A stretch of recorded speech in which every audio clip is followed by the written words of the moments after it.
If you are wondering if Brimstone is worth it, the answer is yes, absolutely yes. It has been a couple of days since I finished it, so I want to give kind of my spoiler-free thoughts. So there are going to be impressions. If you don't want to know anything about Brimstone, this is probably not the video for you. Character development.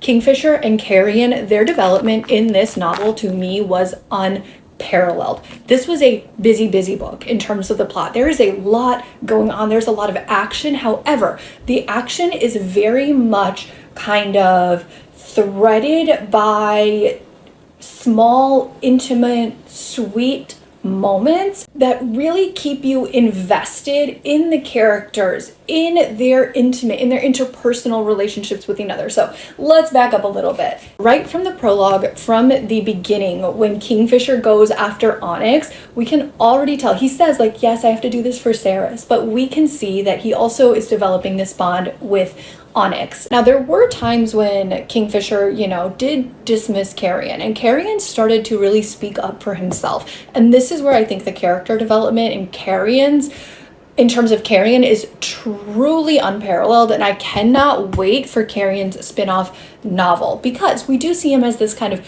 court jester, right? This funny guy, and he just kind of like hangs out in the background and lets everybody else deal with the tough business. But there were some points where he finally started challenging that. He was like, hey, if I'm the true heir to the Winter Throne, don't you think I should be in the room when some of these decisions are being made? And Kingfisher says, if you treat me like the court jester, I'll be the court jester. And if you underestimate me, I'd say that's on you. That's not on me, right? And I was just like, yes, go Carrion. And then we got to see so much more of Carrion's background, his history, the impacts of being alive for 1,000 years and being surrounded by humans and losing those humans. So I feel like Carrion's story is going to be so beautiful.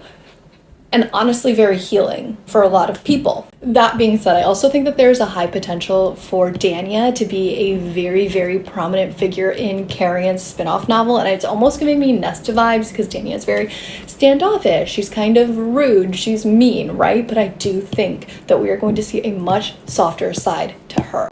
If you have finished Brimstone, let me know what you thought, your theories. I'm thinking about doing a way longer video, because I'm actually reading it right now for the second time.